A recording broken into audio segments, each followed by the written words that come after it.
Hey, it's Tara and it's time for Sunday Reads. This morning it snowed. It's been in like the 70s all week, and then today it snowed, and now the snow's gone. So that's life in South Carolina, I guess. This week I think I finished 4 books. The first one I finished was On the Edge of Gone by Corinne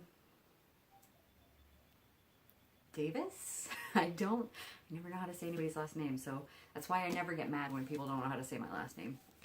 But anyways, I'm sure you have heard all about On the Edge of Gone. It's about a young autistic girl at the end of the world, and the things that she does to keep herself sane and to save her family at the end of the world. And I think it was interesting because, of course, the main character is autistic. She's also mixed race. Her sister is transgender, and her mother is a drug addict. So it's a pretty high impact cast as far as diversity and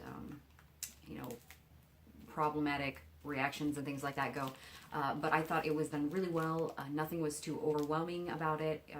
I thought when we had a cast like that maybe the personal drama would just get to be too much, but I thought it was really, really well handled. It felt very real. I do not know anyone who is autistic. I do know drug addict, and I do know transgendered people, but to me it felt quite realistic as far as that goes. So if you haven't read it yet, it's YA. It's very good. I highly recommend it, like everybody else. I finally finished To Like the Lightning by Ada Palmer, and the style was very strange at first, and I did get into it, but I felt like a lot of it went over my head. I believe it's like Enlightenment period theory, and a lot of conversation with philosophy and things like that. And I think that maybe an audience with a better philosophy background would enjoy it more than I did, but it was enjoyable. It was a little confusing, and wow. And the action towards the end got to be it has a lot of different plot threads that are going on, and I don't know how they're going to resolve. It ended sort of just chopped off the story, and I guess Seven Surrenders will continue it, but I feel like right now I'm at kind of like a midpoint feeling, like 3-star feeling about the book, because I don't like being stuck in the middle like that. So we'll see. I'm hoping that after reading Seven Surrenders, whenever I do get to read it, I'll feel a lot more, I feel like it's more complete for me, I guess, and that will make my feelings about it better on the whole. But it was a good read. It was very well written. I wish that I understood philosophy better, but I don't. I also read Just Kiss Me by Rachel Gibson, which was recommended by,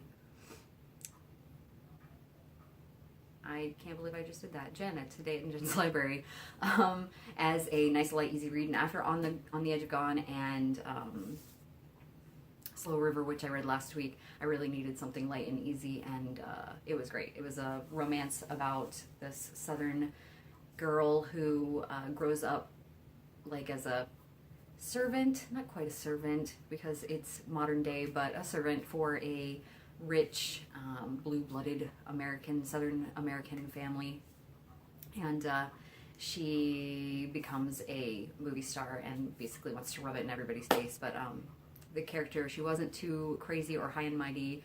Her mother dies, and she returns from Hollywood to her childhood home and sort of meets one of the brothers that the brothers of the family that she served.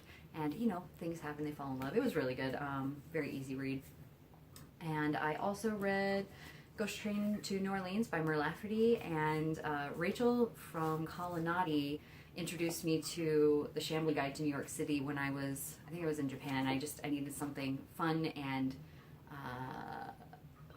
urban fantasy that wasn't all about romance. And she introduced me to this, and it was just so much fun. And The Ghost Train to New Orleans is the second book in the series, and it's about a woman named Zoe who writes travel guides for the coterie, which is the undead or supernatural people that are hidden in the cracks of the world that normal people like you and I don't see. normally, and it's just a lot of fun. She has a lot of adventures. I didn't like this one as much as the first. The humor felt a little more forced, and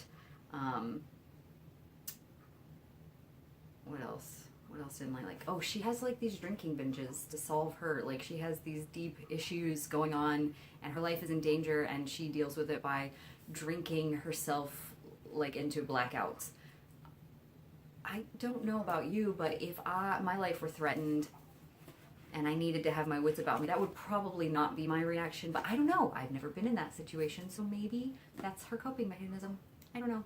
Anyways, I did really enjoy it, even if I didn't like it quite as much as the first. And it hinted at the end that the next one might be in England, and I would absolutely love to see that. So hopefully there is another one soon. I know that she just published, I guess it's 6 weeks, and I found out that she has written quite a few other things, and I would like to read them because I do really like her style, even if sometimes the humor is a little bit forced. But yeah, that was my reading week. I am currently reading The Hanging Tree by Ben Aronovich. I don't know why I can't speak today. And I think it's number 5 in the Peter Grant series, and it's about a supernatural detective basically in London, and I really, really enjoy the series, and I'm very excited to be reading that. I also got To Say Nothing of the Dog by Connie Willis from the library, so I might be reading that, or something else, who knows. Anyways, that's me. I started my part-time job, a new part-time job yesterday, and it went really well. It seems like it's going to be a nice, easy part-time job, and I'm looking forward to it. And I think that's all. I hope that you've had an awesome week, and that next week will be amazing, or at least manageable. And I'd love to hear what you're reading, and if you have any plans for the week or weekend. And until next time.